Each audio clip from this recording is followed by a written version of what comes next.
All right, for our next video, I want to move me here. That's fine.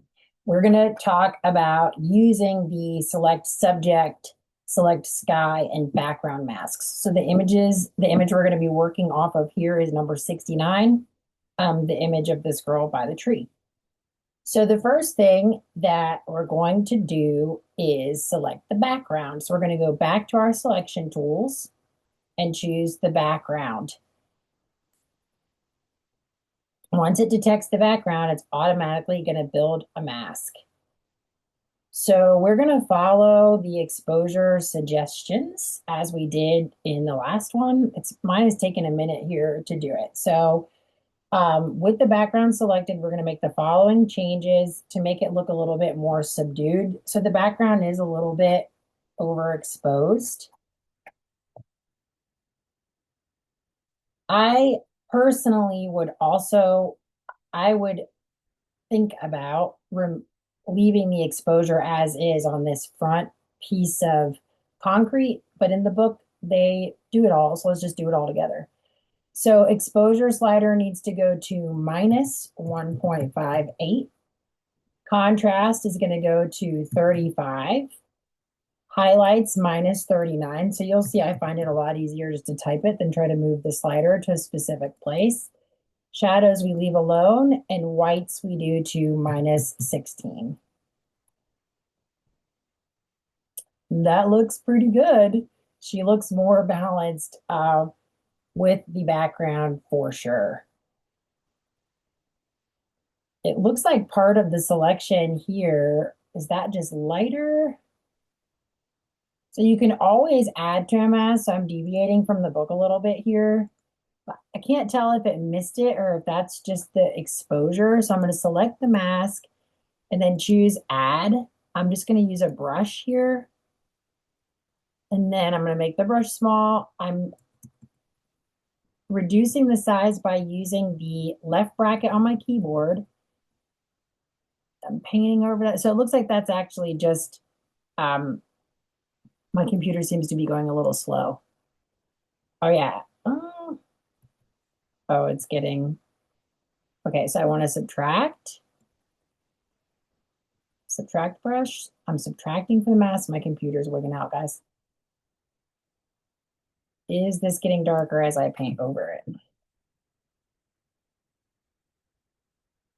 Oh, it got lighter. Oh, of course. Command Z. I want to add to the mask, not take away. So I'm going to Command Z until I see where I'm at. Now I'm adding to it. I'm going to use the brush.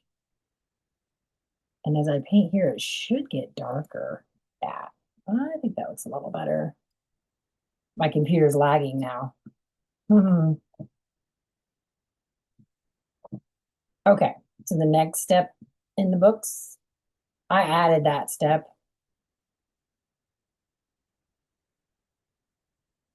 Once the change has been made, we want to click Create New Mask, and now we're going to select the subject. So we're going to make some changes to the subject to give her a little bit more definition. So we're going to go back to Add a New Mask, and then just choose Select Subject, and let Photoshop work its magic, Lightroom work its magic.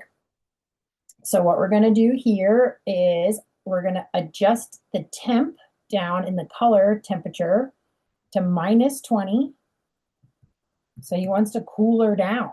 She looks very warm, so he wants to add some blues. We're going to go up to the highlights and minus 29.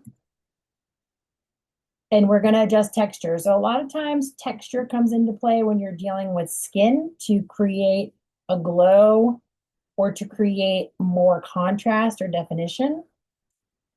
All right, so we're moving the texture to 8. I do think that looks pretty good, actually. Now he says he's going to get aggressive to get rid of the white area in the top. So to do that, we're going to create another mask, but this time we're going to choose Detect Sky. So we're done with this one.